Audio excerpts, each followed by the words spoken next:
Spoilers. Spoilers. Spoilers. I like that word. I thought you might. Hello everyone and welcome to another Fan Theories. Now I was planning to put this video up on Wednesday, but I've been getting lots of questions asking me about my thoughts on the Series 12 finale, if I've got any theories. So I'm giving you today's video in lieu of one coming on Wednesday. Right, let's get three things out of the way first. Number one, this video will be discussing the finale of Series 12, and as such will contain huge spoilers. So if you haven't seen the episode yet, do not watch this video until you have.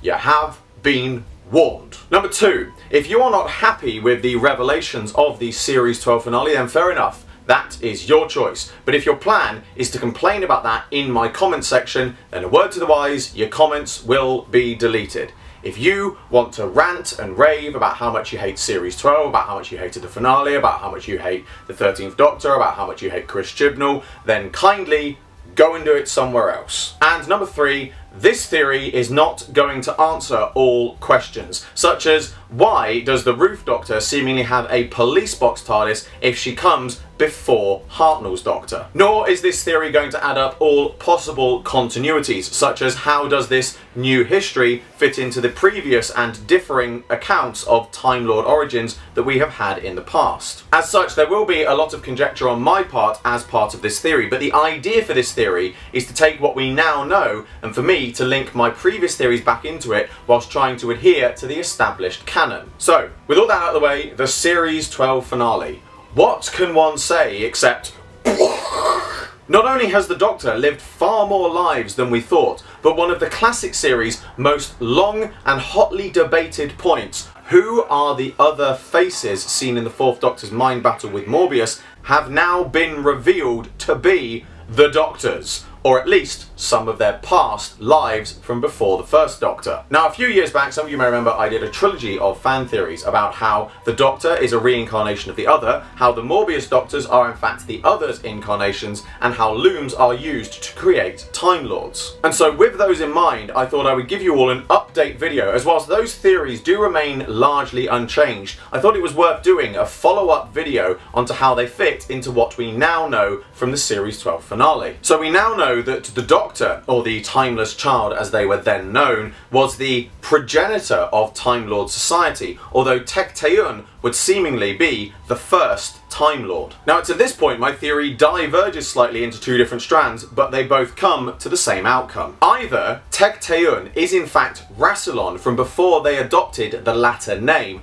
or, and more likely I think, Rassilon and Omega were in fact the first two subsequent Time Lords created after Tech-Tayun. Either way, after Omega granted the Time Lords the ability to time travel, albeit at the cost of his own life after having been betrayed by Rassilon, Rassilon planned to, and eventually seemingly succeeded, in usurping Tech-Tayun as the founder of Time Lord Society and rewrote Time Lord history to suit his own views. Ultimately, however, between all of them they claim to have founded Time Lord Society, along with the help of a mysterious Other, whose true identity as the Timeless Child they hid within the Matrix, and later gave, or possibly the child themselves, adopted the name of Doctor. These founders themselves had unlimited regenerations, but the subsequent Time Lords they created using looms, which is where my looms theory comes in, only had 13 lives. And in order to keep their work and true origin secret, they created a series of black scrolls, which were forbidden to anyone else, as they were said to contain knowledge from the Dark Times. Wanting to find out more about the wider universe, and contrary to their own policies, intervene in the affairs of other species, the Time Lords created the Division, and used the Doctor as their agent, sending them off in a Type 50 TARDIS on various missions. But after each mission, they erased the Doctor's memories, not wanting them to remember that they had gone against Time Lord policies, but also possibly because they didn't want them to be corrupted by the freedom the wider universe offered them. Now, as the Master revealed, the Ireland visions that the Doctor was seeing were in fact real memories that were disguised using a visual filter, one of which shows their memories being erased and also focusing on a fairly ordinary looking clock. But what if the memory erasure is actually an early form of chameleon arch, rewriting the Doctor's mind to suppress everything they had learnt on their missions before downloading it into the Matrix where it could be securely stored and filtered. However, on one occasion of this happening, perhaps a fellow Time Lord took pity on what was being done to the Doctor, and so together they concocted a plan to steal a chameleon arch, flee to Earth, and use it to turn the Doctor into a human, leading to the events of Fugitive of the Judoon. After these events, and having been rediscovered by the Time Lords again though, the Doctor once again decided to run away, eventually deciding to rebel further and adopting the name of the Other with their intentions to reveal their true origins to Time Lord society, perhaps being assisted by Omega's former wife, Patience. However, after having lived through many more lives, aka the Morbius Doctors, as the Other, which is where my Morbius theory comes in, the Time Lords finally brought them back to Gallifrey again. However, in a final desperate act of escape, the Other threw themselves into a loom and became unravelled. Realising that they had to suppress these events lest their true origins be revealed,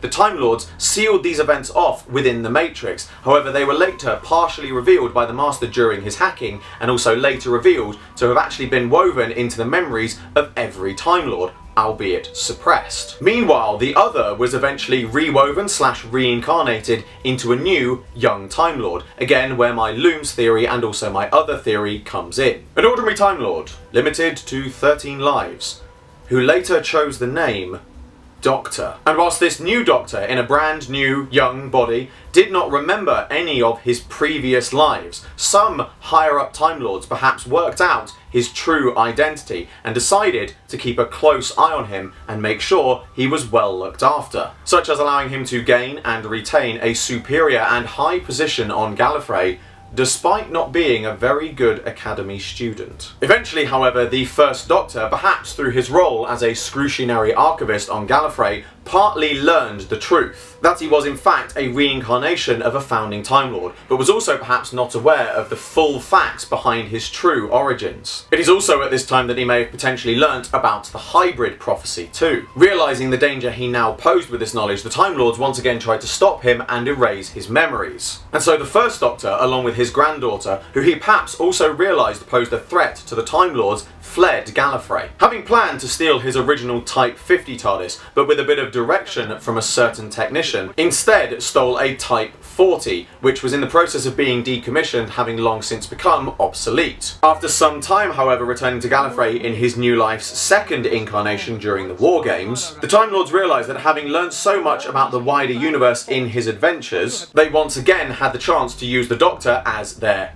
agent, but decided against erasing his memories, as they realised the possible knowledge he had learnt both before and after leaving Gallifrey could prove valuable to them. And from that point, the series continues much as it always has. Now, by no means is this a perfect theory. There are many questions left unanswered, but until we know more, there will always be plot holes. The point of this theory is to add the current information into my previous theories, showing that it is possible to add the new information into the existing canon without retconning it too much. Now lastly, I'd just like to touch on another video, my numbering of the Doctor's incarnations. In short, personally for me, this also remains unchanged, as the First Doctor was so called because he was the first incarnation the Doctor truly remembered being. And going by this theory, it also stands up that the First Doctor was the first incarnation of the new Time Lord the Other was rewoven into. After filming this, I did come up with an idea which still needs a lot of work to explain the TARDIS,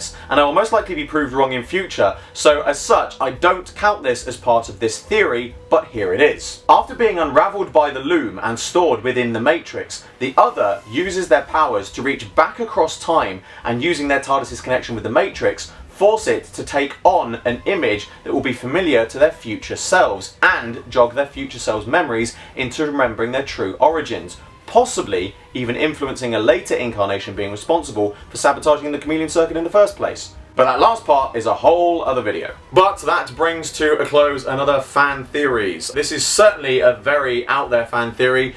It personally works for me. As I said, there will always be plot holes, so it's not perfect, but I certainly hope it also adds up things for some of you as well. As always, I hope you all enjoyed this video.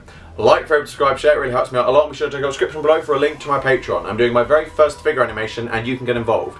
There's exclusive content and rewards for those who do so, and funding my Patreon in any way gets your name at the end of my videos. I salute you all, and I will see you with another video very soon.